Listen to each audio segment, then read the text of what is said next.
Pemirsa, masih di Belajar Islam, masih dengan dua narasumber kita, Kang Hasim dan Mbak Sri Sabahatun. Nah, pemirsa, yang menarik tadi menggelitik saya adalah pernyataan Mbak Sri mengenai gitu ya, anak angkat. Ini sebagai sebuah cara keluarga yang tidak memiliki keturunan secara langsung, secara biologis, kemudian tetap tidak sepi dari riuhnya suara anak-anak. Lalu ada yang namanya anak angkat, anak asuh, dan lain sebagainya. Nah, tapi tadi kita sudah menyinggung bahwa ternyata kalau dalam nasab itu tidak bisa dilekatkan Zaid bin Muhammad. Itu ternyata nggak bisa gitu. Bisa dijelaskan seputar nasab ini? Karena nasab itu adalah keturunan apa? Darah. Garis keturunan kan? Garis keturunan, bukan yang memelihara. Jadi Anda darahnya siapa itu benar-benar dicatat. Makanya beda orang kita sama orang Arab. Orang Arab itu namanya cuma satu. Kayak umpamanya biasanya saya nanya, Ismak, nama kamu siapa? Ana Muhammad Ibrahim Yazid. Berarti nama dia Muhammad Ibrahim, bapaknya, Yazid itu kakeknya. Kalau kita kan Muhammad Zainuddin, ini dia nama dia sendiri. Dia nggak menulis, nggak ada nama kakeknya, nggak ada nama ininya gitu, nggak ada nama bapak dia.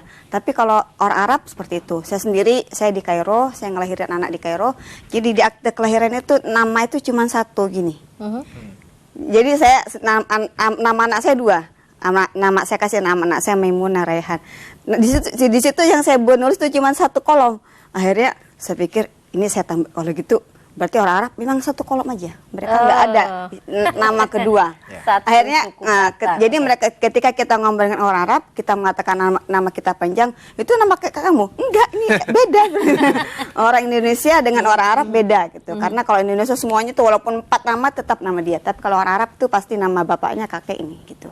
Bahkan di situ sepertinya Rasulullah sendiri dan itu mereka sangat menjaga. Bin sampai kakek buyut ke-7. Bahkan Rasulullah sendiri dari nasabnya itu bin-binnya itu bin Kilab semuanya itu ternyata nyampe ke Ibrahim. Ke Nabi. Jadi ternyata Rasulullah itu masih satu nasab dengan garis keturunan dari Nabi Ibrahim. Kalau dari segi nasab itu bahwa sangat dijaga. Apa bedanya anak nikah dengan pranikah? Maaf, umpamanya anak dilahirkan di luar nikah, maka dia tidak boleh memakai nama bin. Yang boleh di situ akhirnya orang Arab ya, terutama orang Arab sangat menjaga nasabnya. Jangan sampai anaknya mendapat anak di luar pernikahan karena dia nggak mendapat nasab. Kalau walaupun gimana apapun caranya mereka tidak.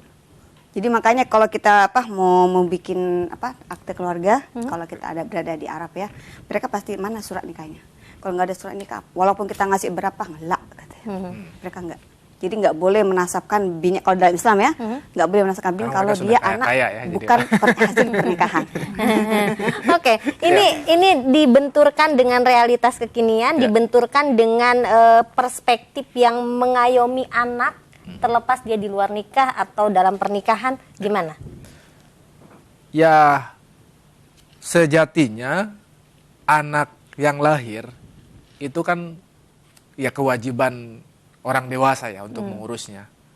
Kalau kemudian yang punya benihnya tidak bertanggung jawab, itu memang urusannya tidak hanya urusan dia dengan Tuhan, dia dengan pasangannya, tapi juga dengan masyarakat.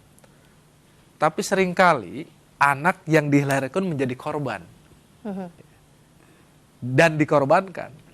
Tadi ada istilah haram jadah itu, anak haram jadah gitu. Dalam konteks ini saya sepakat. Penerapan konsep bin tadi ya, binti nasab, bin nasab itu menjadi penting untuk menjaga itu agar anak tidak menjadi korban. Karena biasanya apapun yang terjadi, termasuk dalam konflik misalkan suami istri, yang paling rentan dapat dikorban siapa? Kan anak. Karena dia powerless, nggak punya kekuasaan, belum punya apa-apa. Sehingga yang paling rentan dapat kekerasan itu ya anak. Yang belum dewasa, yang tidak masih juga perlu bimbingan gitu. Nah, dalam konteks Indonesia saya kira memang banyak ditemukan kasus anak yang tidak jelas bapaknya gitu kan. Itu pengadilan memang seringkali menolak juga kan ya. Ini harus minimal harus ada surat keterangan gitu kan, tidak kekuatan hukum. Dalam konteks perlindungan anak memang ini banyak didiskusikan juga yang menjadi perdebatan. Tapi saya lebih cenderung anak itu harus menjadi kewajiban kita bersama, termasuk saya kira negara untuk memelihara gitu kan dari dampak-dampak atau misalkan kerentanan mereka terhadap perilaku tindakan kekerasan dari lingkungan sekitar ya. Nah, kalau di Indonesia kan dia menjadi lebih cair ya, tidak seperti di Arab yang memang secara nasab dia kaku gitu. Tapi saya ingat di Sumatera Barat dalam penelitian WMC, Women Empowerment of Muslim Context, itu ditemukan bahwa ternyata walaupun budaya Minang itu matrilineal, tapi dalam garis keturunan dijaga betul. Jadi rumah gadang segala macam itu bisa diselamatkannya karena ada garis nasab itu. Nah, pertanyaan saya dengan cairnya pada konteks Indonesia, lalu dengan di Arab yang kemudian banyak kita adopsi untuk di Indonesia. Ini dampaknya sesungguhnya bagi keluarga ketika bicara soal garis keturunan berdampak positif atau negatif? Ya tentu sangat positif gitu. Positif ya. Tidak serta-merta ketika sebuah taruhlah hukum itu diterapkan, termasuk bagaimana kemudian sebenarnya bukan hanya tradisi di Arab saja ya. Islam pun kan mengajarkan demikian, bagaimana menjaga keturunan, termasuk mekanisme nikah. Itu kan agar jelas gitu kan, siapa bapaknya, siapa ininya gitu kan. Sehingga ketika misalkan kejelasan itu didapat gitu kan, ketika misalkan terjadi sesuatu terhadap keturunannya, ya kita bisa menanyakan, ini orang tuanya siapa gitu.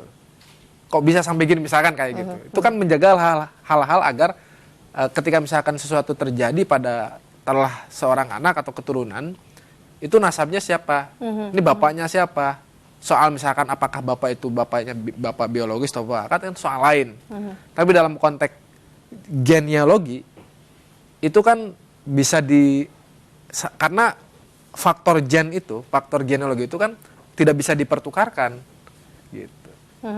Iya, ketika misalkan kita ingin mengecek ini bapaknya siapa, kan tinggal di tes DNA. Itu salah, dan itu yang nggak bisa dipertukarkan. Betul. Bapak angkat itu kan bisa siapa saja, tapi bapak yang sesungguhnya nggak bisa dipertukarkan, karena ada garis nasab itu tadi, garis keturunan, faktor genetik yang memang dengan kebesaran Tuhan itu menciptakan sedemikian rupa, sedemikian banyak, tapi ya itu nggak bisa dipertukarkan yang nama DNA itu gitu kan. Orang nggak bisa mungkin mengelak. Berarti memang ketika kita berbicara soal keturunan ya, dalam hal ini adalah garis keturunan atau nasab, maka semangat yang muncul di dalam Islam adalah semangat perlindungan sesungguhnya. Yang kemudian dia memang harus berakulturasi dengan budaya lokal, saya kira ya, untuk konteks seperti itu.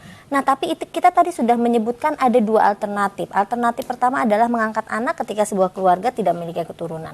Alternatif yang kedua adalah dengan tadi disampaikan medis, bayi tabung misalnya, tapi dengan catatan memang dari ayahnya gitu. Ada cara lainkah yang kemudian dikenal di masa Rasulullah untuk konteks ini?